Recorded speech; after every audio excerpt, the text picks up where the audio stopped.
Euromaxx highlights. And here's your host, Louise Houghton.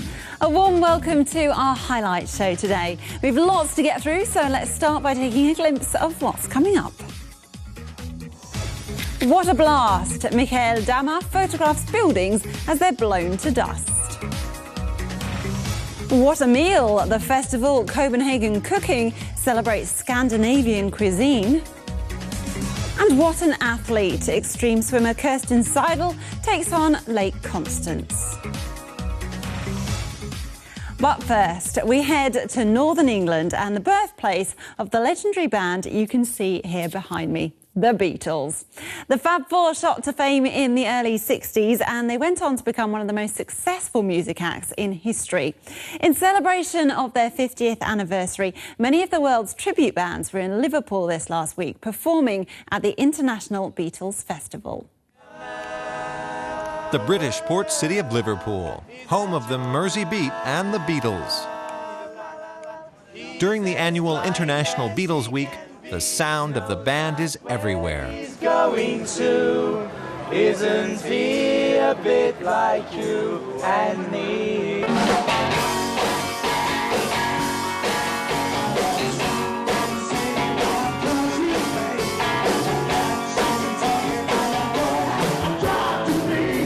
More than 60 international bands that covered that sound are belting out Beatles songs.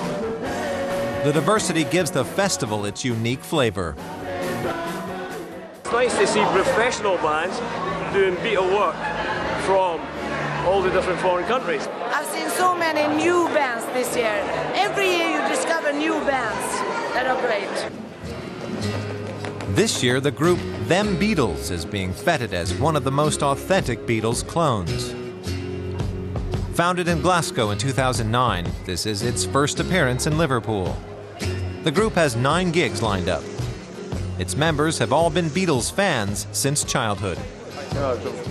Well, we want to do it because we didn't see a lot of bands doing Beatles tributes the way that we'd like to see it, which is to try and make it as pure as possible. The first festival performance is in 2 hours. The Glasgow lads take 30 minutes to replicate every aspect of the Fab Four. Attention is paid to every detail, even the eye color. The cover band has costumes representing each of the Beatles' various musical phases. Won't you please, please help me, help me, help me. Who am I now? Right now?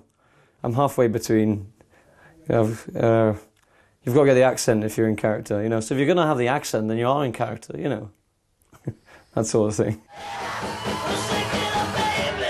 At the world-famous Cavern Club on Matthew Street, Them Beatles are playing the concert the Beatles gave at New York's Shea Stadium in 1965. For them, it's a dream come true to play in the same venue where the actual Beatles had 290 gigs in the early 60s. The atmosphere is just as muggy and hot as it was back then.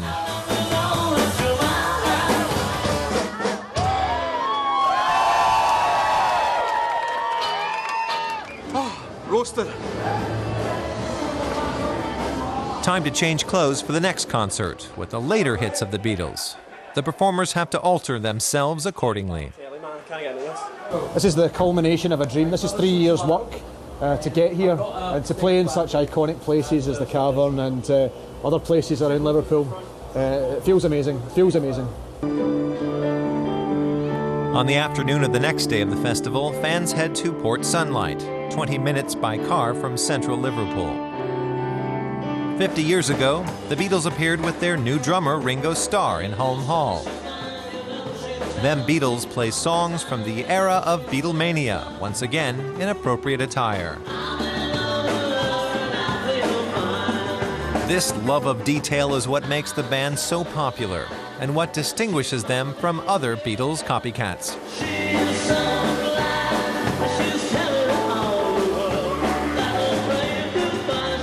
Last bands, Them Beatles, they were brilliant. I can't say any more than that. They were the Beatles. They could have been them. It was like being there 50 years ago. It was brilliant. 3 hours later, Them Beatles give their next concert on a ferry with numbers from the 1966 concert at Budokan in Tokyo.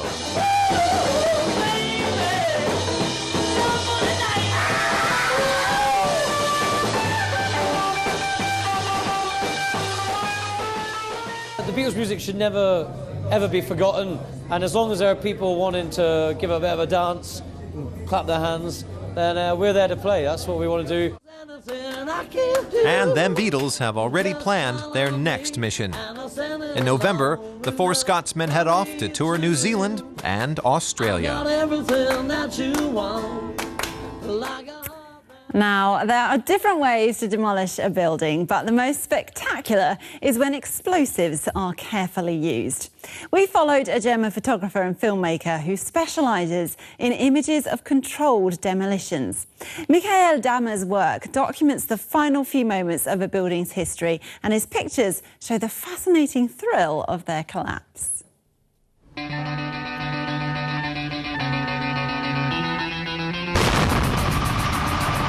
Whether it's an industrial complex, a tower, or a high-rise, when a building is demolished in Germany, Michael Dammer is usually there.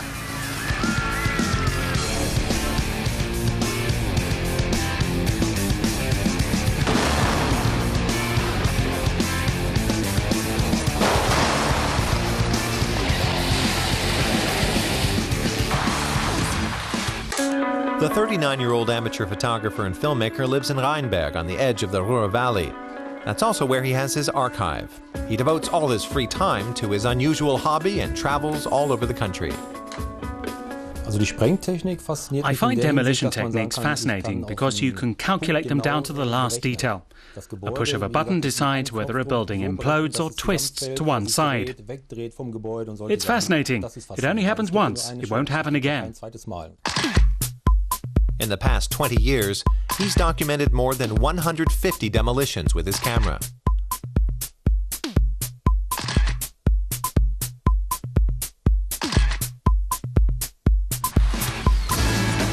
This time he's on the grounds of a decommissioned coal mine in Herne. The complex is to be demolished in 3 hours. Michael and his colleague Andreas Tenberger want to position 9 cameras to capture the explosion from every possible angle, including the colliery's winding tower. Most of it will be blown up, the last remains of the coal processing complex, simply because it's too near a power plant that's still in use and can't be shut down. That's why they opted for a controlled demolition. The tower will be thrown to the left, where the water cannon have just been turned on.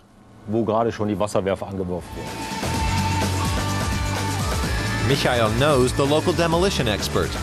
He's even got access to the neighboring power station, which has a good view of the coal preparation plant. His colleague is sent to turn on the camera 30 minutes before detonation. It's going great. The cameras are in place. We just have to turn them on. Time is running out. It's going down to the wire. The power plant is 15 minutes from the colliery. Michael has to be behind the safety fence half an hour before the blast. The video cameras are already running. Michael positions himself with his still camera 300 meters from the doomed building. A total of 62 kilos of explosives are packed inside the mine's supports.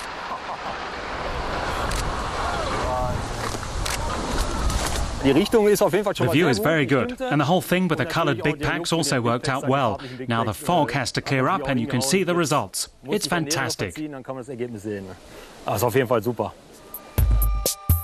His still photos turn out well. Michael views the demolition at Herne with mixed feelings. He went to school in the area 20 years ago. On the one hand, I was glad the demolition went as planned, but I was also sad because it's another familiar building disappearing from the Ruhr Valley. Back home, he checks his video images. Not all of the 9 cameras worked. Several were damaged by the vibrations of the blast. But Michael Dammer is still happy. He has a fascinating and exclusive set of pictures for his archive.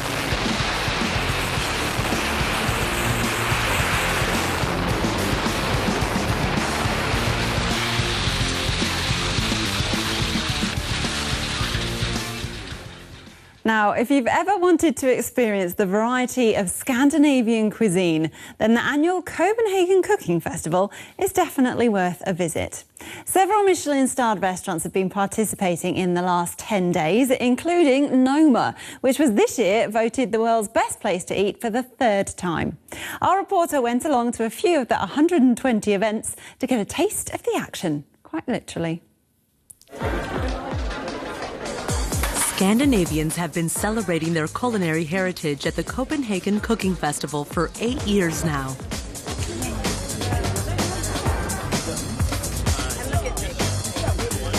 Northern Europeans are proud of their cuisine, much of it seafood, as the festival poster underlines.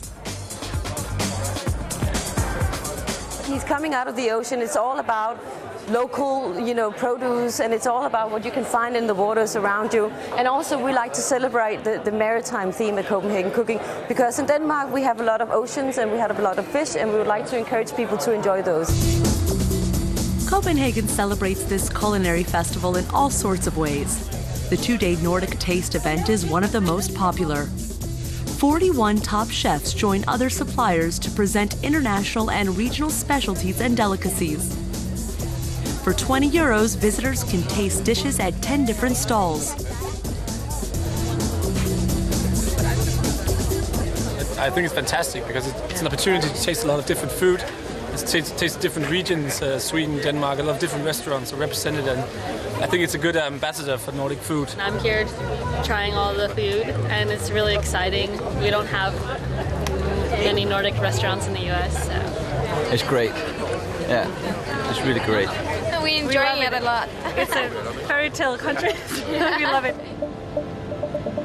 At the harbor, another event is taking place in a building where retailers usually buy their fish.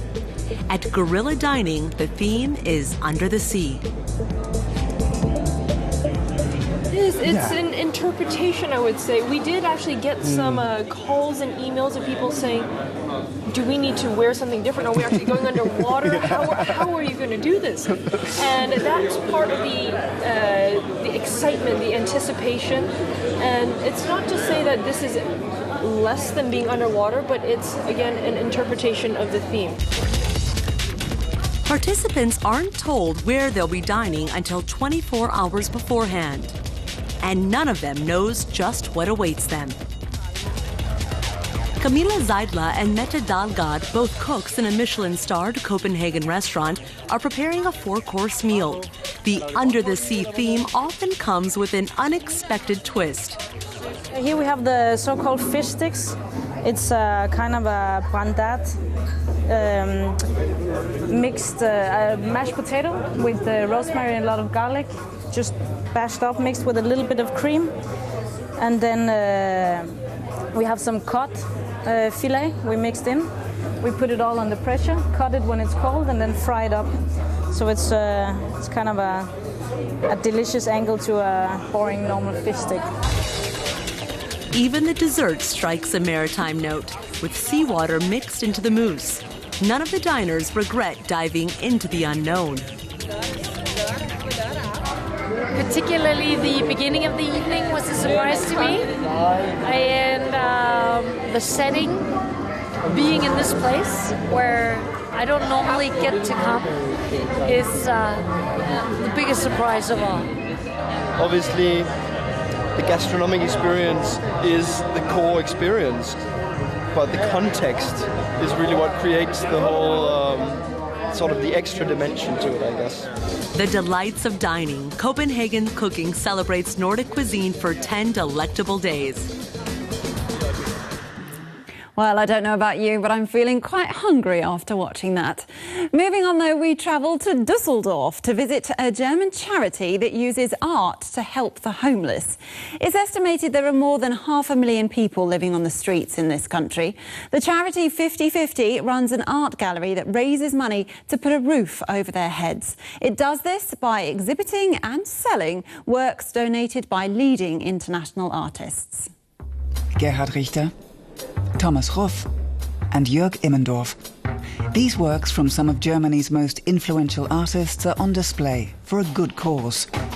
The homeless organisation 50/50 in Düsseldorf sells donated pieces of art through its gallery and invests the proceeds into public housing projects. Hubert Ostendorf heads the gallery, also named 50/50. His customers are private collectors and agents for companies or big collections. We wanted to engage the upper echelons of society, and art is a very good vehicle because a lot of affluent people are interested in buying art. That can help us help the homeless. Norbert van Padberg is one of the artists who support the gallery. The paintings in his current exhibition were made exclusively for 50/50. A friend took pictures of 20 homeless people, and he painted their portraits. Then he created the exact opposite, a series of portraits of very wealthy sitters. Homelessness is certainly a really difficult issue right now. I was once a welfare recipient too. I was written off professionally. That happens very fast. So of course I can relate to these people. One of these portraits costs 500 euros. For Norbert Padberg, it's a token price. Normally, the 54-year-old artist fetches 8,000 euros for one of his large format oil paintings, which he creates in his workshop in Heiligenhaus near Düsseldorf.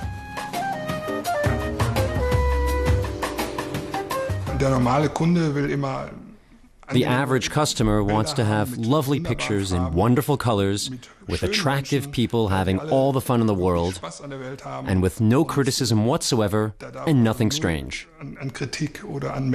For the 50/50 gallery, on the other hand, I can make whatever I want.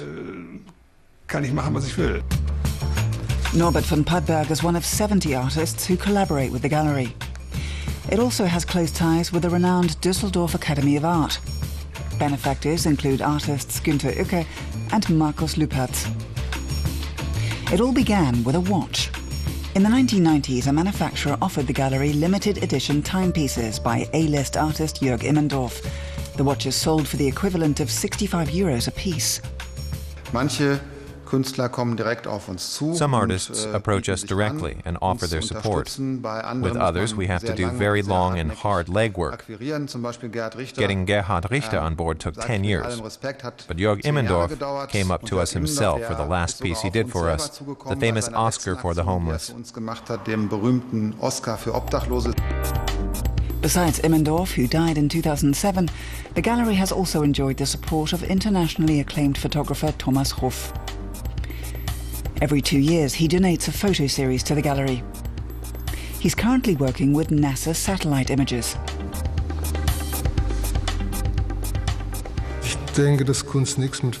Art has nothing to do with social responsibility. But every artist is a human being, and every human being should take on social responsibility.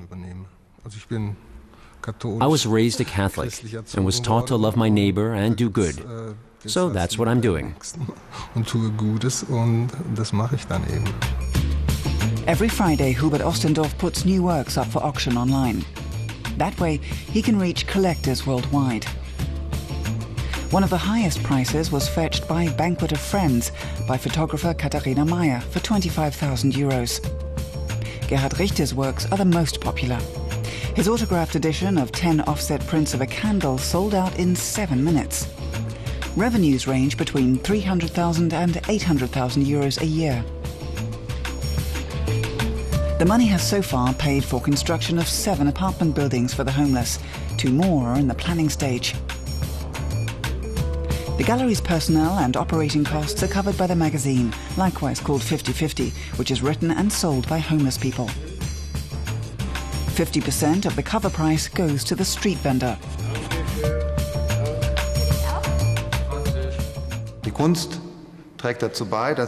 Art helps ensure that future generations retain an awareness for the social issues we're campaigning for today. And in that way, it also preserves our cause. Hubert Ostendorf is planning the gallery's next big show in November for his cause, helping the homeless. Now, to finish the show, we head to southern Germany and Lake Constance, which is 64 kilometres wide from north to south. Many athletes have tried to swim across this lake, but its strong currents make it a very tough challenge. Kerstin Seidel from Dresden is the latest swimmer to take the plunge. She thought she'd make the challenge even harder, though, and not swim across the lake, but around it instead.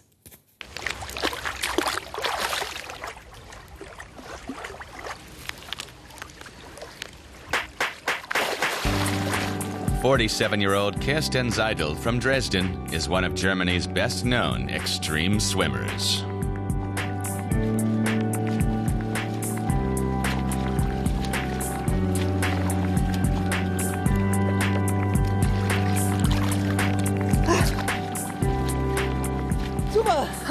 I feel at home in the water. It's just lovely.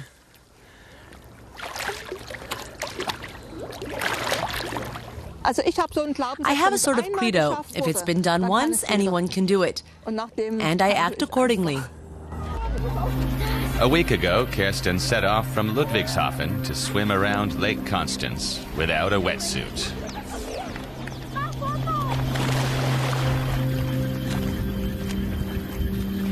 The swim is 136 kilometers in water that has a temperature of 23 degrees Celsius. 2 boats from the German Lifeguard Association accompanied her the whole way. Every half hour, a friend gave her tea and bananas.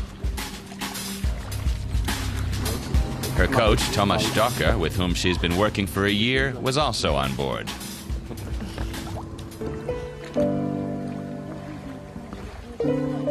Kerstin Seidel lives in Dresden. She trained as a mechanical engineer, but has been working as a mental coach since last year.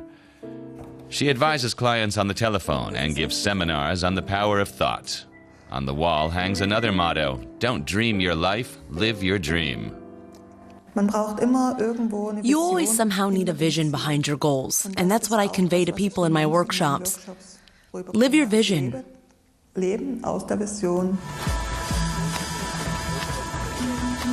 It's her first time ever at Lake Constance, but Kerstin had rehearsed the swim many times in her mind. She also obtained data on the currents and, together with her coach, worked out a plan to make sure she could go the distance.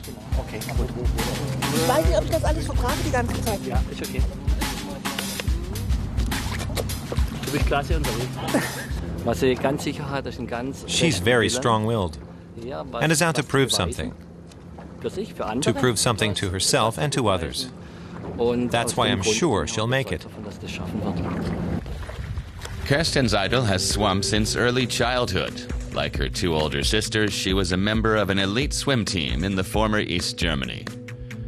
But at the age of 8, she had a panic attack in the water and quit. 30 years later, she finally began training again. In 2003, she became the first woman to swim the Fehmarn Belt between Denmark and Germany. In 2006, she swam the river Elbe from Dresden to Hamburg, 550 kilometers in 10 days. She raised about 6,000 euros, which she donated to a children's cancer foundation. I swim for the children. That's an incredible inspiration you can't imagine. That inspiration drives me forward. That's what helps me swim. Back on Lake Constance, Kerstin Seidel has now been swimming for 30 hours. She wanted to be in Bregenz hours ago, but the strong currents were too much for her. Sometimes her pace was just 300 meters an hour. Fans kept cheering her on along the way. In Bregenz, people had gathered for her arrival. Finally, at 2:40 a.m., after swimming for 36 hours without a break, she arrived. There was no way she could continue. My first feeling? I'm dizzy. No, actually, it was super, and I'm very pleased. In the end, she fell short of her goal, but Kerstin is the first person to have swum Lake Constance from north to south without a wetsuit. It's confirmed Kerstin Seidel's belief that all it takes is a vision. What a nice moral that is to end the show on. Thanks for joining us, everyone, and do tune in again tomorrow if you can. Until next time then, from all of us here at our studios in Berlin, goodbye.